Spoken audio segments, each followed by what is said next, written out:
Drive Time on RTE Radio 1 with National Irish Bank. The bank that brought Danske Bank's international expertise to Ireland is now bringing the Danske Bank name. Take a look at our shopping trolleys now. Are we going back to pre-recession shopping habits? In the first quarter of this year, €18 million was added to Ireland's grocery spend. What does it mean? Why are we shifting our spending habits? Well, food and farming journalist Suzanne Campbell joins me to take a look at how and where we're buying our food. Suzanne, are we feeling richer? Is the big shopping trolley full of food, stuffed to the gills? Is it back to stay? I know. I mean, we remember those days perhaps with fondness, some people, maybe with regret, some others, of the massive shopping trolley, loads of expensive food, high amount of food waste as well during the recession. And as someone once described a recession kitchen to me, it was a 65 or a pre-recession kitchen. It was a 65 grand kitchen, as in with all the agas and bits and bobs and designer kitchen and a pizza box in the middle of it, because it was all very surface level. So supposedly after the bust of our economy, we returned to basics. This is what the research was telling us. We began to look for bargains. We began to go, oh God, we're really spending too much on food. We need to be more careful about each item. So we were going to one store for milk, one store for maybe baby products, and one store for vegetables. We made a lot more trips, was what the evidence was showing us, and we shopped more in baskets, so smaller groupings. But recent Kantar research suggests that this is turning around again, that in fact we are going back to the big trolley of food and spending more in one trip. But when you look at it closely, what's actually happening is that not just volume sales went up, or value sales, but volume sales. So while we're buying bigger amounts, it's more stuff, more small items at less value. So that value, that sort of value message and that value bubble is still where the market very much is. And also the retailers know this. They know what consumers want. They price match all the time. We're at a very, very sharp competitive phase. So it doesn't mean that we're getting richer or we're spending more in an extravagant way or returning to that pattern. So I asked Stephen Jones from Checkout Magazine where this extra money that we're spending is going. What we're seeing is that people might be going into supermarkets and spending more. They're getting a lot more for their buck. If you take SuperValu, for example, in the past 12-week period, they've seen 18,000 more consumers go through their doors than in the same period last year. Now, you would think that would have an impact on their market share. Their market share has risen only slightly. That's because those consumers are going into their stores, but they're buying more own brand products. They're searching for value more. So it's not really trickling down to an actual increase in overall value sales. So we're not maybe getting richer or feeling richer in our pocket at all? No, it all comes back to consumer sentiment, which of course remains very low, and things like the water tax, things like the continuation of the USC, and obviously the most recent election results and the dissatisfaction with the government. The consumers and households still feel like that they can't get out and spend. So while there is an indication that they are spending more, they're wanting more for that money. They're wanting the value. They're wanting the special price offers, the price matches, the discounts. You have to think, Suzanne, this is really well thought out, savvy shopping, because in reality, we're not spending more on higher priced food. We're just getting more bang for our buck. Absolutely. We're just getting more items at the bottom of the price table, if you like. We're still very sharp-eyed, still obsessed with value. And, you know, you have to look at as well, a recent survey that Checkout are just about to publish. They looked at 500 consumers' buying patterns, and they looked at what you're willing to trade up on and what you're willing to trade down on. And actually, we're much more willing to trade down at the moment than up on anything. There was only two categories that we're willing to spend more money than our regular spend on, and that was baby food and baby formula.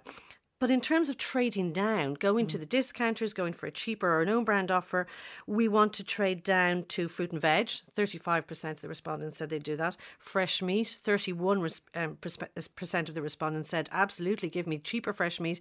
And of course, the big ones, and we all know this, toilet tissue, household products, those sort of generic products that we feel, well, why should we buy the one for $3.75 when I can buy it for $1.75? So that's very, very much the pattern still.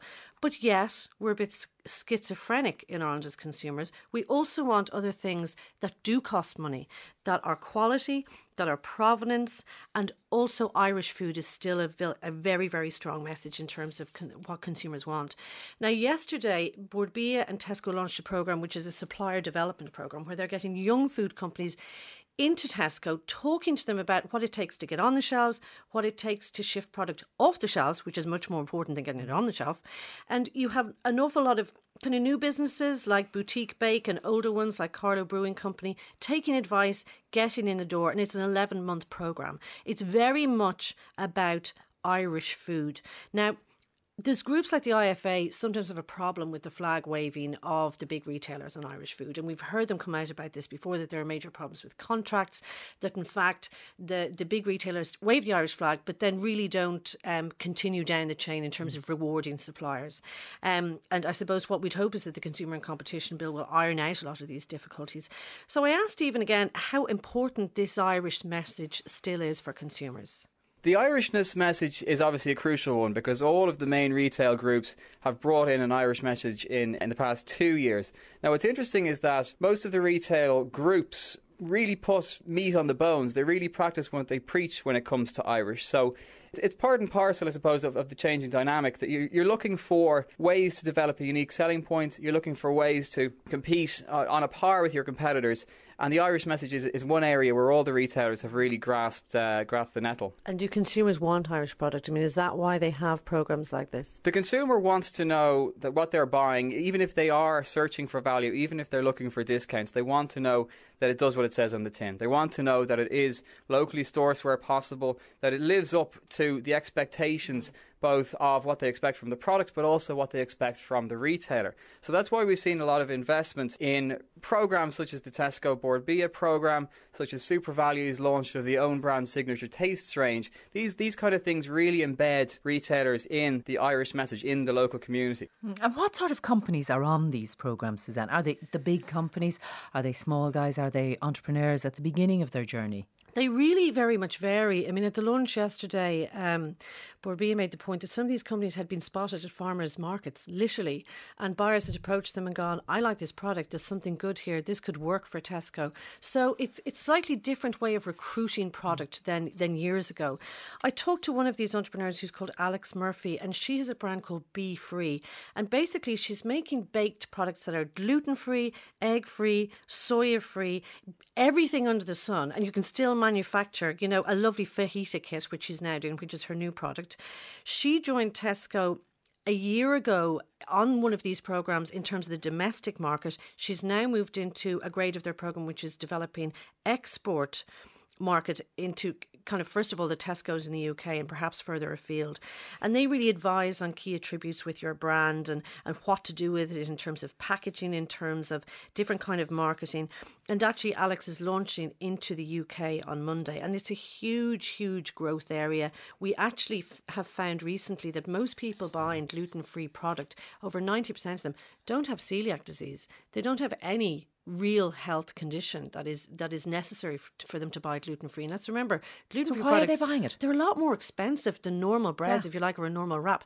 They're buying it because it's a perception that it's less bloating. For health performance, it might be better. But a lot of these are perceptions and not borne out by very strong research. But people would think, well, it works for me or it worked for my friends, so I might start investing. So it's a massively growing area. In fact, it's called not just a growing market base of products, it's exploding. It really, really is.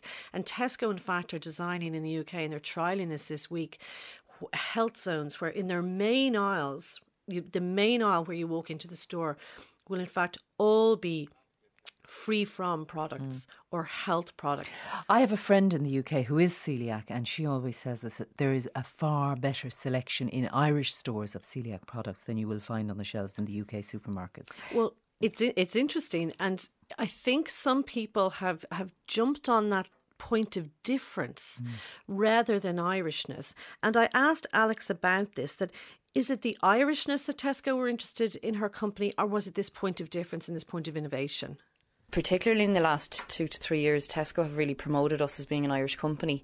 Now, I guess for us that is exceptionally important within our domestic market. However, as a we are an Irish company. We like to be innovative in everything we do, and that's where our point of difference is. So it's the healthiest brand on the shelf that you'll find. So we use that as our positioning. So I think it's really important for small companies to really identify what their strong point is. So it doesn't have to be the local Irish greenness. The products that have been on this programme in particular have just been incredible, and it's such a small country that are now being recognised worldwide. So what I would say is, going on to the programme, it helped us to identify what's different about us. So it mightn't always just be the Irishness. It can be anything from innovation to just the little smallest things, from packaging down to your best and quality product, which Ireland is just phenomenal for. So not just Irish, you find your niche, health, a massive trend in food retail, being unique more important than being Irish. Absolutely. I mean, you could have said, and there was a lot of criticism about our food industry, I think, coming into the last decade, it changed a lot, because previous to that, we were seen as commodity producers. We produced milk,